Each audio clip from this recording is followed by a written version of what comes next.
तो hi friends, welcome है आप सभी का।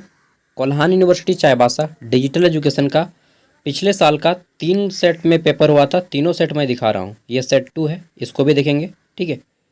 उसके बाद हम लोग देखेंगे सेट 1।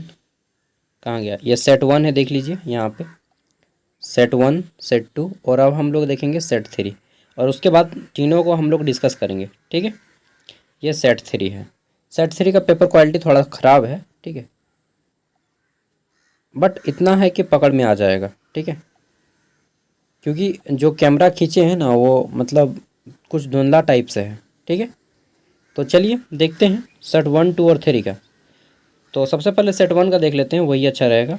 देखिए क्वेश्चन जो है बहुत रिपीटेड हुआ, बहुत हद से ज़्यादा रिपीटेड क्वेश्चन है प्रत्येक सेट में, और इस साल भी रिपीटेड क्वेश्चन आएगा, ठीक है। मैंने 4 को वीडियो बना दिया है, आप देख लीजिएगा चारों को, तो एक भी क्वेश्चन छूटने का संभावना नहीं है। छूटेगा भी तो 1 या 2 क्वेश्चन छूटेगा, मतलब इतना है कि आपका बन जाएगा सब। तो 2024 में एग्ज़ाम हुआ था 23-27 सेशन वालों का, और आप लोग का भी एग्ज़ाम हो रहा है 24-28 सेशन वालों का। हो सकता है फ्यूचर में आप वीडियो देखें 26 में, 27 में या 28 में, जब भी देखें, ठीक है। तो टाइमिंग क्या मिलता है? 3 घंटा मिलता है। फुल मार्क्स कितना है? 75। पास करने के लिए लाना कितना होगा? 30 नंबर। ओनली 30 मार्क्स लाइए and you will qualify this paper, ठीक है। सबसे पहले आता है हमारा ग्रुप ए, और जैसा कि हर पेपर में बोला जाता है कि परीक्षार्थी जहाँ तक संभव हो अपने ही शब्दों में उत्तर दें, ठीक है, यथासंभव। तो सबसे पहले ग्रुप ए शुरू होता है 1 मार्क्स वाले 5 क्वेश्चन, ठीक है। यही पाँचों क्वेश्चन हर जगह पे रिपीटेड हैं। आप अगर देखिएगा, अभी मैं एक करा देता हूँ, उसके बाद सबका 5-5 को क्वेश्चन बता दूंगा, ठीक है। MOOC स्टैंड फॉर, तो देखिए M का मतलब होता है मैसिव, O से होता है ओपन, O से होता है ऑनलाइन, C से होता है courses. Massive open online courses, ठीक है। MOOC का full form massive open online courses. दूसरा है LMS। LMS का फुल फॉर्म होता है learning management system. Learning management system full form of LMS, क्या? Learning management system. 2 बार बोल दे रहा हूँ। तीसरा है BYOD, इसका फुल फॉर्म क्या है? तो इसका फुल फॉर्म होता है ब्रिंग योर वोन डिवाइस। ब्रिंग योर वोन डिवाइस, ठीक है। ब्रिंग योर वोन डिवाइस होता है BYOD का। स्टेम का फुल फॉर्म क्या होता है? तो स्टेम का फुल फॉर्म होता है S से साइंस, T से टेक्नोलॉजी, E से इंजीनियरिंग और M से mathematics. Science, technology, engineering and mathematics. Science, technology, engineering and mathematics, ठीक है।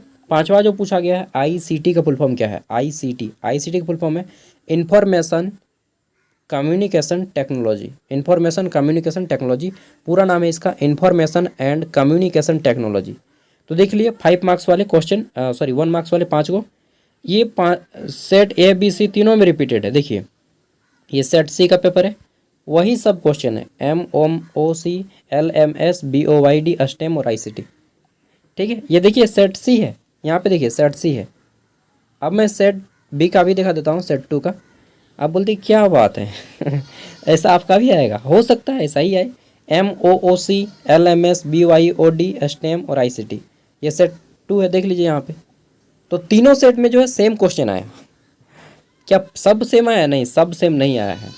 इसके बाद देखिए 5 मार्क्स वाले में पूछा गया है नेशनल डिजिटल लाइब्रेरी क्या है? तो इसके बारे में मैंने बताया है, NDLI, national digital library of India. इसके बारे में मैंने डिटेल में बताया है, ठीक है, वीडियो का यूनिट 2 में। डिजिटल शिक्षा में यूट्यूब की क्या भूमिका है? इसके बारे में मैंने डिटेल में बताया है, ठीक है। फिर 15 मार्क्स वाले में क्वेश्चन है, तो यहाँ पे प्रश्न है, देखिए डिजिटल शिक्षा में सोशल मीडिया की भूमिका क्या है? छात्र जुड़ाव और सीखने के परिणाम पर इसके प्रभाव की चर्चा करें। कोविड-19, यह मैंने चौथा जो वीडियो है 17 मिनट का वीडियो, उसमें मैंने कवर किया है कोविड-19 वाला, ठीक है। उसके बाद डिजिटल शिक्षा क्या है, इसके लाभ और हानि क्या है? बहुत बार बताया है लाभ और हानि, अब नहीं बताऊंगा, अब तो केवल क्वेश्चन दिखा दे रहा हूँ आपको, ठीक है। आप चारों वीडियो देख लीजिए और फ्री माइंड होकर एग्ज़ाम देने जाइए, नो टेंशन बॉस, ठीक है। एकदम जाइए, एकदम कलर खड़ा करके, ठीक है। बस बाइक वगैरह थोड़ा धीरे चलाइएगा यार। शिक्षकों की कमी और शैक्षणिक असमानताओं की चुनौती करने का समाधान के लिए डिजिटल शिक्षा कैसे उपयोगी है? तो ये क्वेश्चन अलग है, और हर एक बार 1-2 क्वेश्चन अलग आता है, ठीक है। नेक्स्ट है यहाँ पे डिजिटल शिक्षा में कृत्रिम बुद्धिमत्ता की क्या भूमिका है, डिजिटल शिक्षा में एआई की क्या भूमिका है, आर्टिफिशियल इंटेलिजेंस की। तो देखिए डिजिटल शिक्षा में एआई की भूमिका क्या है कि जैसा आप चाहते हैं आपको वही देगा। अगर आपका उम्र ज़्यादा है, ठीक है, तो आपको दवा का प्रचार आएगा। अगर आपका उम्र कम है तो आपको जो है फिल्म का प्रचार आएगा, एजुकेशन का प्रचार आएगा। जैसा आपका एज रहेगा उसी के अनुसार आपका एआई काम करता है, ठीक है, यूट्यूब या फिर किसी भी चीज़ में। शिक्षा में उपयोग किए जाने वाले कुछ सामान्य डिजिटल उपकरण बताइए। तो ये क्वेश्चन भी मैंने कराया है, ये कृत्रिम बुद्धिमत्ता वाला और एक शिक्षा वाला, ये शिक्षकों की कमी। ये क्वेश्चन, दो क्वेश्चन मैंने नहीं कराए हैं सेट 2 से, बाकी ये सेट 1 है, इसमें देखते हैं। तो इसमें 5 मार्क्स मैंने पूछा गया है गूगल क्लासरूम क्या है, इसको भी मैंने करा दिया है। लिंक्डइन क्या है, ये इसको भी मैंने करा दिया है, ठीक है, और फोटो दिखा दिखा के कराया है। नेक्स्ट आता है हमारा डिजिटल शिक्षा क्या है, डिजिटल शिक्षा के लाभ और नुकसान के बारे में बताइए। इसको भी क्वेश्चन को मैंने सॉल्व करवा दिया है। नेक्स्ट है हमारा डिजिटल शिक्षा में कृत्रिम बुद्धिमत्ता की क्या भूमिका है। देखिए क्वेश्चन रिपीटेड है ना। फिर यहाँ पे पूछा गया है कि स्वयं क्या है, ई पाठशाला क्या है, डिजी लॉकर क्या है, सब के बारे में मैंने ऑलरेडी बता चुका हूँ। गूगल स्लाइड्स के बारे में बताया है, गूगल फॉर्म के बारे में बताया है, यूट्यूब के बारे में बताया है, ठीक है। कोविड-19 देखिए क्वेश्चन रिपीटेड है। विविध शिक्षण आवश्यकताओं को पूरा करने के लिए डिजिटल उपकरण को कैसे किया जा सकता है, इसके बारे में बताया है। तो सेट 1 का मैंने सभी क्वेश्चन करवा दिया है। सेट सी में आते हैं तो देखते हैं इसमें 5 मार्क्स मैंने, इसमें क्या पूछा गया है कि डिजिटल शिक्षा में यूट्यूब की क्या भूमिका है। तो देखिए क्वेश्चन रिपीटेड है, ठीक है, आपको पढ़ने में दिक्कत होगी इसलिए मैं पढ़ दे रहा हूँ। अगला है explain Google classroom. Google classroom क्या है इसके बारे में बताइए। तो सब क्वेश्चन मैं ऑलरेडी करा चुका हूँ। नेक्स्ट है डिजिटल शिक्षा क्या है, इसके पारंपरिक रूप में डिजिटल शिक्षा के क्या फ़ायदे और नुकसान है। तो क्वेश्चन रिपीटेड है, देखें डिजिटल शिक्षा क्या है, पारंपरिक शिक्षा और डिजिटल शिक्षा में क्या अंतर, ये सब मैंने करवा चुका है। अगला है डिजिटल शिक्षा बहुत ख़राब गंदा क्वालिटी है। यार कितना गंदा क्वालिटी है सॉरी। डिजिटल शिक्षा में डिजिटल साक्षरता की क्या भूमिका है, आज के डिजिटल युग में इसके महत्व पर चर्चा करें, ठीक है। और अगला है कोविड-19 वाला। तो देखिए कोविड-19 वाला तीनों पेपर में आया है सेम क्वेश्चन, और इस बार भी हो सकता है आ जाए। डिजिटल शिक्षा में सोशल मीडिया की क्या भूमिका है, देखिए क्वेश्चन रिपीटेड है, ठीक है। और शिक्षकों की कमी, शैक्षणिक असमानताओं की चुनौतियों का सामना करने के लिए डिजिटल शिक्षा का कैसे उपयोग किया जा सकता है। तो ये क्वेश्चन रिपीटेड हो गया जिसको मैंने नहीं कराया है। देखिए आप बता सकते हैं कि देखिए कोल्हान यूनिवर्सिटी में बहुत सारा टीचर की कमी है, प्रोफेसर की आवश्यकता बहुत है, लेकिन उन लोग पढ़ाता है आपको नहीं। और मुझे मालूम है कि 100 में 95 को बच्चा कभी कॉलेज नहीं जाता है ग्रेजुएशन का पढ़ने के लिए, क्योंकि कॉलेज बहुत दूर होता है और वो अफोर्ड भी नहीं कर पाते हैं कि इतना खर्चा करके हम कॉलेज जाएं, डेली 200 रुपया खर्चा करके, ठीक है।